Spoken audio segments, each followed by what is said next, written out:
Hi everybody. This is going to be a short video on the consumer decision process and how it relates to the simulation, as well as some comments around the concept of segmentation, which we find applied to virtually any industry from a marketing perspective that you can.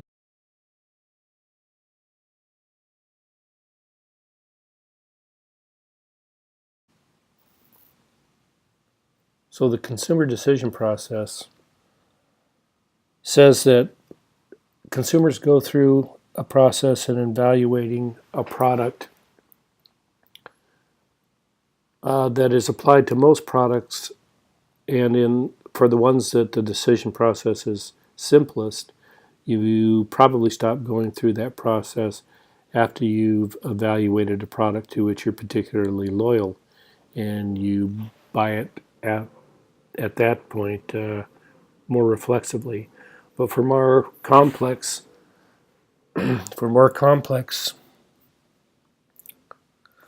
products, we generally go through this process of identifying a particular need, performing research around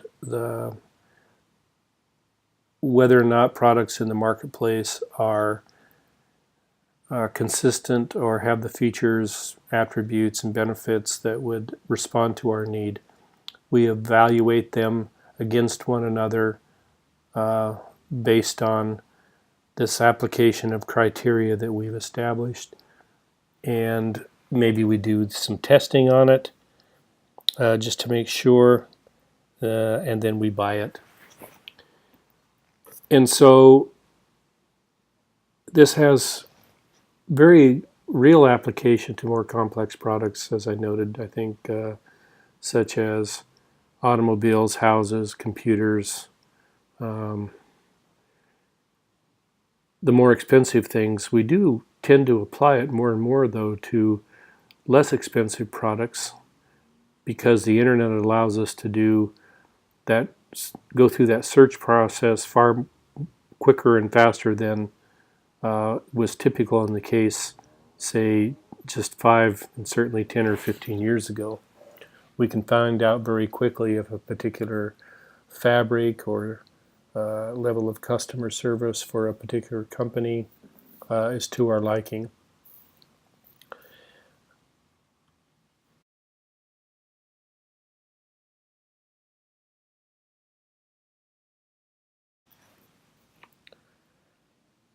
One of the stages that is very important is the post-purchase stage, where customers will evaluate the efficacy of a particular product that they've bought and whether or not it satisfied the needs that they thought were associated with it relative to the particular problem that they thought it would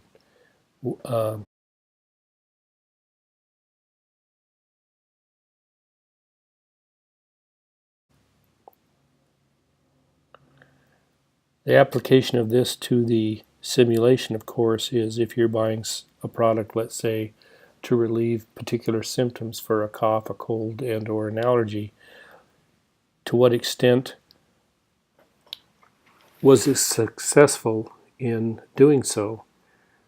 And when you go back and you look at the product, you might look at not just its relief of symptoms, but also the side effects that it did or didn't have relative to other choices, its cost, and then the form that it took in relieving those symptoms. And you use those items to evaluate not just for future purchases, but other choices that may come onto the marketplace by competing firms or the firm in question.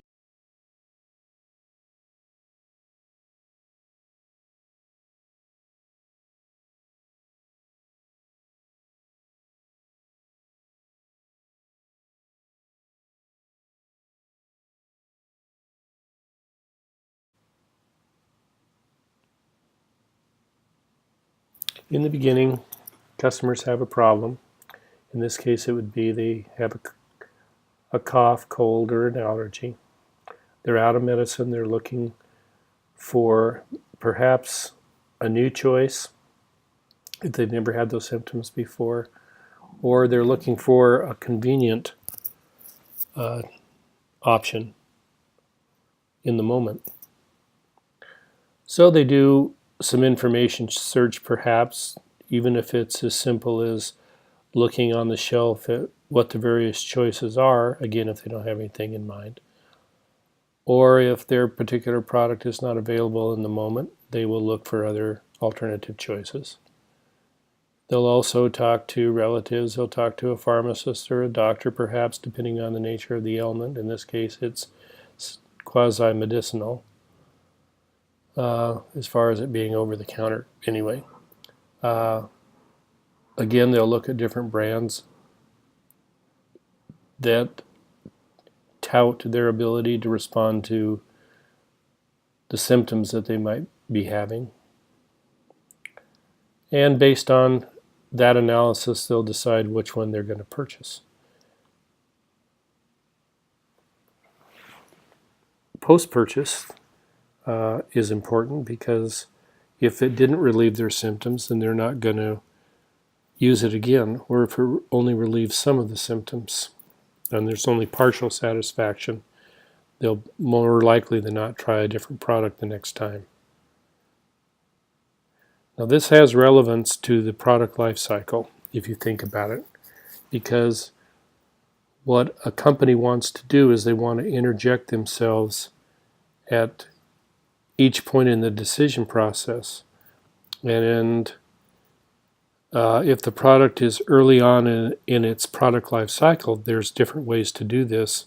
If it's further on through their product life cycle and they've already tried your product, there's different tactics that you employ from a marketing standpoint.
So where that product is in its product life cycle is important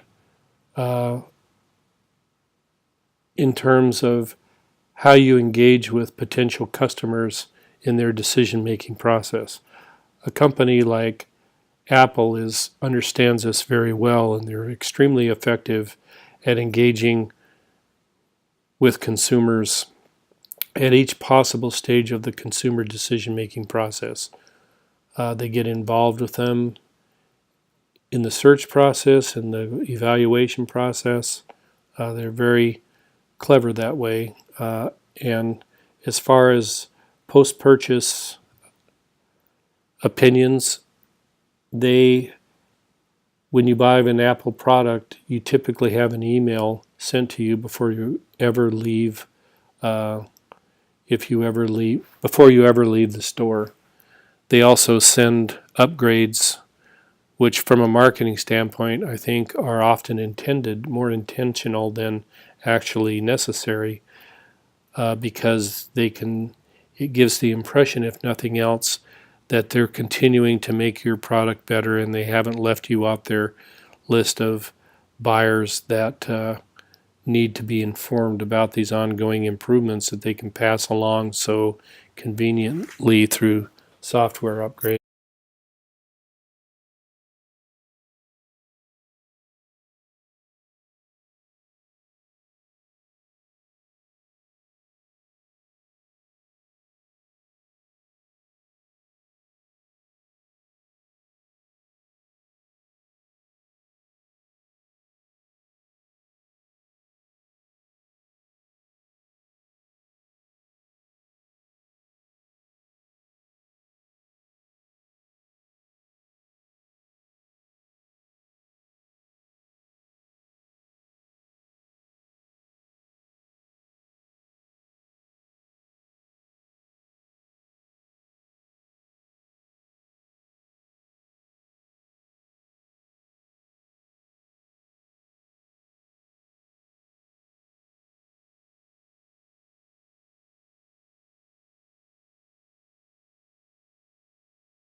So product lifecycle is good for product class, product form, brand, style, fashion, fads.